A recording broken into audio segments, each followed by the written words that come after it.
Hi there! I'm Kilodale from Starsmadas, and those who have played against me regularly know I have a tendency to make one-trick pony builds that are very unorthodox. Now, you might be wondering, what is a one-trick pony? A one-trick pony is a ship, or pretty much anything, that is really good at doing one thing. Now, I've found when playing against competitive players, throwing a one-trick pony at them is interesting because they don't necessarily know how to deal with it, and it catches them off guard. But, I mean, they are competitive players, so eventually they figure out what the weakness is and they kill your one-trick pony pretty quickly. But, I mean, if you were, like, really good, like, if you were a competitive player and threw a one-trick pony at someone, you might be able to beat them in the time it takes them to figure out how to defeat your build. Anyway, today is a very special day because I have been preparing this build for 2, maybe 3 years? Ooh. Yeah, maybe 3 years, I'm not quite sure. Probably closer to the 2 years. I wasn't ever able to officially make this build with physical cards until yesterday when all the parts arrived. Now, I'm sure plenty of people have the parts to make this build, but it took me a long time to get all the parts. So, what is this build? This build is, at this point in time, the most durable faction pure ship you can build in the game. And I don't think anyone has built this ship physically before. So, this is a first. You guys get to see it here. Yay! Okay, so let me define a few terms. What do I mean by durability? Durability is a combination of hull, shields, and artificial hit points. And artificial hit points, or we can call them armor in this case, is any upgrade which cancels a very specific number of damage. And basically acts like either a shield or a point of hull. Most of these cards, a good example is parametallic hull plating. Most of these cards cancel either a damage or a critical hit during the deal damage step, and so they work like shields, but you can't like deactivate them or anything like that, so they're also like hulls. So that's why I call them armor. Anyway, so this build is focused around making cube 112, which has normally 10 hit points, 20 durability, into the most healthiest ship possible. Oh, and the second rule, of course, faction pure. For this build, the rule is you pick one faction and all your cards, even if they're dual faction, must have that faction symbol. I'm also not using resources. I did figure out this morning that there's a way to make this build even tougher, but it requires dipping into resources and going dual faction, and I wanted to keep this faction pure. And I honestly didn't want to have to buy more ships in order to do this video. Anyway, I'll meet up back with you at the end.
Okay, and here we are. Time to talk about the build. Now, some of you may have already worked out what I've done, and I have told a few people about this build in the past. I even ran it by David Montgomery at one point. But, alright, so let's start with Cube 112. Now, you need to use Cube 112, not the other one. I can't remember its name. Now, Cube 112 has stats of 6, 0, 10, 10. Its named ability is, instead of making a normal attack with your primary weapon, you may fire at up to 4 different ships at range 1 to 2, 4 attack dice against each ship. If you do this, spend 1 drone token for each of these attacks after the first. It has an action bar of target lock, scan, regenerate, Borg slot, tech, weapon, crew for 82 points. I'm going to pull up my calculator and start tabulating how much this ship costs. You won't be able to use this in an OP event, but believe it or not, this ship does not violate the rule of 3, and by just casual play, like the actual rule book, just what's in the rule book, this is a completely legal ship. You just need to be playing a game where you can afford it. Okay, let's pick a captain, Captain Locutus. This is from the Borg faction pack. Cannot be equipped to a ship that is in the same fleet as Jean-Luc Picard. Setup, place 9 drone tokens on this card. Cool, so we can use that named ability to shoot 4 ships. How many times do you have to do this? Oh, you can trigger this named ability to shoot 4 ships 3 times with him. That's pretty cool. That would actually be pretty good. Okay, now this is the other important part. Add 2 crew upgrades to this ship's upgrade bar. Now we don't need 2. We only need 1 extra. But I found Locutus is one of the best options for that. Then he has a elite talent slot that we don't actually need to use. So he's worth 4 points. So let's add that in. Next card. 7 of 9. So she is being equipped to the slot that Locutus gave us, the crew slot. 7 of 9. Add 1 Borg upgrade to this ship's upgrade bar. All Borg upgrades equipped to this ship cost -1 SP. So let's add 2. Okay, so we'll keep that in the back burner. And we've got Belana Torres. Add 1 Borg upgrade to this ship's upgrade bar. The upgrade is equipped to this ship using... the Borg upgrade equipped to this ship using that Borg upgrade slot costs -1 SP for each unused slot on this ship, on the ship's printed upgrade bar. So this does not count slots we add. So she costs 3 points. And then our next card, where is it? Here we go. Integrated Borg technology. 1 point. Add 1 Borg upgrade slot to your ship. Do not pay a faction penalty for this card. Okay, now you might be wondering, what Borg upgrade am I going to put on the ship first? Well, glad you asked. I here have a copy of Borg Ablative Hull Armor. When defending, convert all your opponent's crit results into hit results, and place all the damage cards that your ship receives beneath this card. Once there are 4 damage cards beneath this card, discard this upgrade and all damage cards beneath it. All excess damage affects the ship as normal. So, basically, one of these 10-point cards give you an additional 4 points of health. I say points of health because they're not quite hull, not quite shields, but they're definitely health being added to your ship. So, how many of these am I going to add on my ship? Well, at the moment, I have 6 Borg slots, so let's throw all 6 on my ship.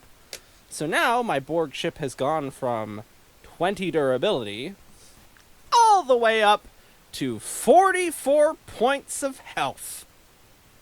Yeah. So when you put this ship on the table, you know it's going to be a very long game. Okay, now let's see how much this actually costs. Okay, I just tabulated it up, and the grand total is 145 points. That is not terrible. I mean, it's super expensive, but I mean, people do play 150-point games. Next time you're invited to a 150-point game, bring yourself the one-trick pony. It's bound to get a reaction.